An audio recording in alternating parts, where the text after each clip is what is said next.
passes Russia to report second highest COVID-19 cases globally. Brazil on Saturday passes Russia to report the second highest cases of coronavirus globally after it reported 16,508 new virus cases in the past 24 hours, taking the total cases to over 3.47 lakh. Brazil reported 965 deaths from coronavirus during the same period, increasing the nationwide death toll to 22,013. Brazil is the worst coronavirus hit country in Latin America. Russia reports its highest rise in daily COVID-19 deaths so far. Russia on Sunday reported 153 deaths from coronavirus in the past 24 hours, the highest rise in daily deaths from the virus so far in the country.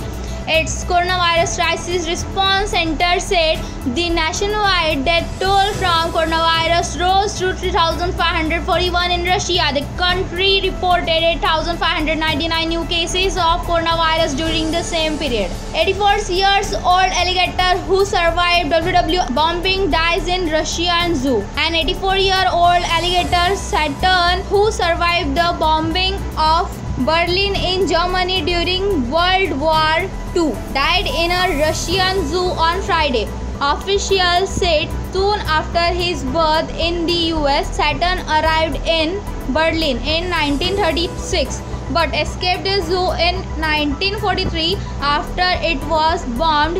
He is wrongly rumored to have belonged to Nazi leader Adolf Hitler. Pointing fingers will only damage one's own reputation.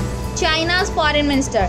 Chinese Foreign Minister Wang Yi has said pointing fingers at other at this time will only damage one's own reputation. Self-conceit and blaming shifting instead of helping any country solve the problem will only hurt other country legitimate rights and interests, he said. He also said any COVID-19 related lawsuits against China have zero factual basis in law or international precedents. New York's daily COVID-19 deaths below 100 for first time in 2 months. US New York State on Saturday reported 84 coronavirus deaths in the past 24 hours, the first time the daily death fell below 100 since March 23.